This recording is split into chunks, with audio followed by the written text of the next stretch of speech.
Patrice Lumumba a été trahi parce qu'il a osé tenir tête. Et ces mêmes télévisions belges sont venues au Congo pour quelques billets tendus à des individus au Congo pour une interview pour contenter leur population. Et vous avez pu suivre ça. Lumumba nous dérangeait. Il est mort, on est content. C'est de la traîtrise.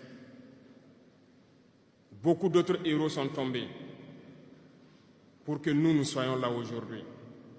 Et c'est une technique de l'impérialisme de faire peur aux autres en menant des actions pour réellement créer la terreur. Ça n'a pas commencé aujourd'hui. Je vous prendrai l'exemple d'un guerrier qui s'est battu, Victor Biakaboda. Lisez, vous comprendrez.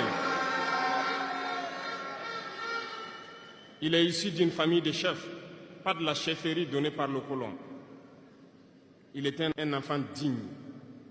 Il a fait ses études au Sénégal. Il est venu médecin en Guinée. Et lorsque le RDA a été créé, il a rejoint la Côte d'Ivoire pour mener le combat contre les impérialistes, contre les envahisseurs, contre le colon. Il a essayé d'organiser la société ivoirienne. Partout, les gens ont commencé à porter la voix. Il y avait en son temps un général Péchou qui a fait massacrer les populations ivoiriennes pour que jamais cet esprit de liberté ne puisse germer.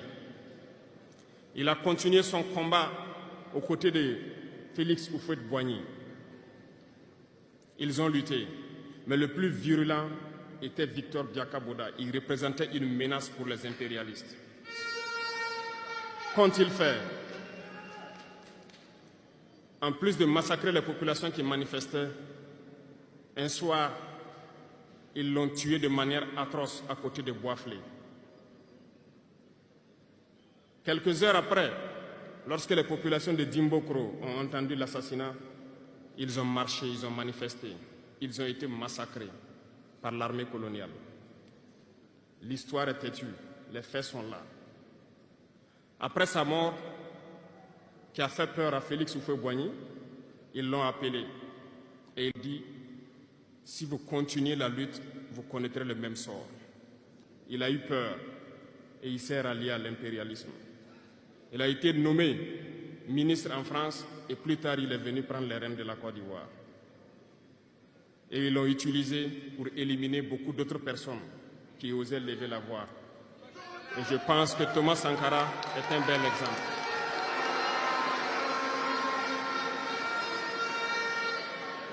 Si vous avez peur, vous serez lâche et vous serez traître. N'ayez jamais peur.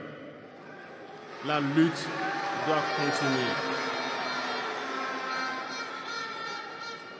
Il y a beaucoup d'autres exemples à travers le monde.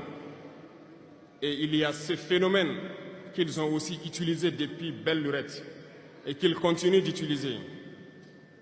Voyez-vous, certains individus, par exemple, se sont retrouvés dans d'autres pays et créé, soi-disant, un gouvernement parallèle au gouvernement du Mali. Vous avez entendu cette histoire. Ce n'est qu'une technique qui a existé dans le temps. Je vais vous prendre l'exemple de Ahmed Chalabi, l'Irak.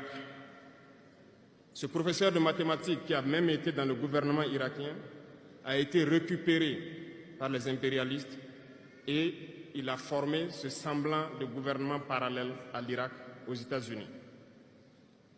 Et on l'a utilisé pour être donc le mouton de sacrifice.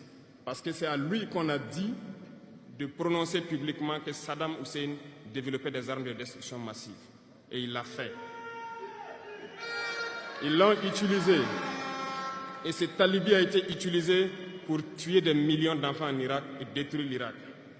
Et vous savez quel a été le sort de Chalabi? Un soir, après une interview, dans l'interview, il disait même qu'il sait que la CIA est sur son dos